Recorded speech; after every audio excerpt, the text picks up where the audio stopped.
In the last chapter, we saw Ruth bare her heart to Boaz, saying in effect, Boaz, I want you to propose to me. I want you to spread the corner of your garment over me. I want you to keep me safe, to protect me, to provide for me. I want to take refuge in the shadow of your wings.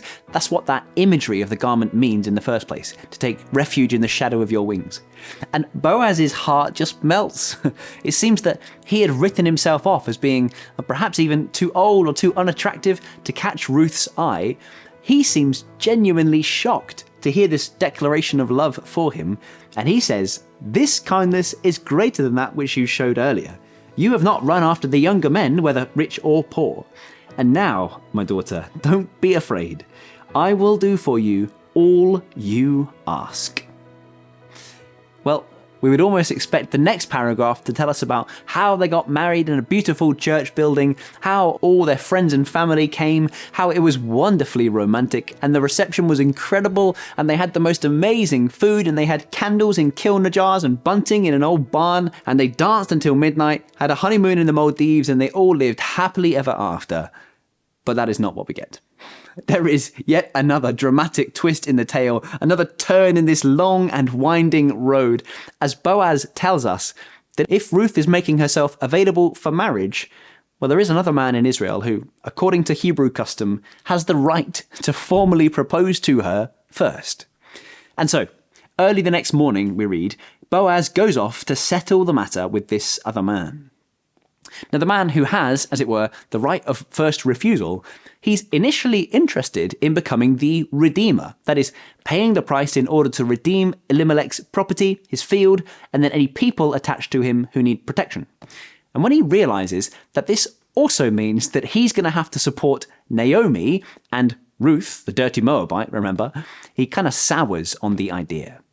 Now, the way Boaz presents this information to him is masterful. He's never sinful, that's really important, but he is shrewd, he is clever, he knows what he wants, and he comes prepared for this conversation. Look at verse 5. He says, "On the day you buy the land from Naomi," the land is important and attractive, of course, "you also acquire Ruth." And he gives not just the name, but the backstory, Ruth the Moabite, the dead man's widow, in order to maintain the name of the dead with his property. In other words, you'll need to marry this woman, and you'll need to have children with this woman, so that one day that child can grow up and take the field back off your hands and continue Elimelech's family line. It won't belong to you for long. You'll have a few harvests where you can reap the benefit.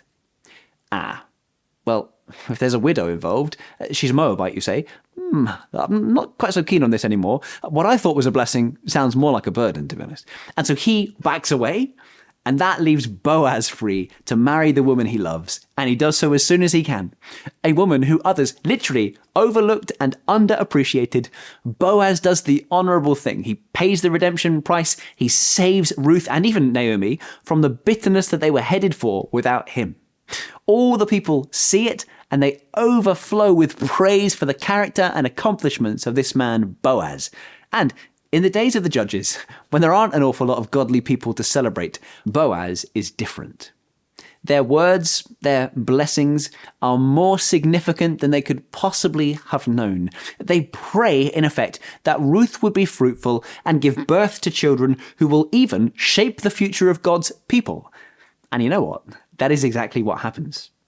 Then the elders and all the people at the gate said, "We are witnesses. May the Lord make the woman who is coming into your home like Rachel and Leah, who together built up the family of Israel. May you have standing in Ephrathah and be famous in Bethlehem. Through the offspring the Lord gives you by this young woman, may your family be like that of Perez, whom Tamar bore to Judah." Amazing to think the ways in which those prayers were answered. Just cast your eye down to the genealogy at the end of this chapter.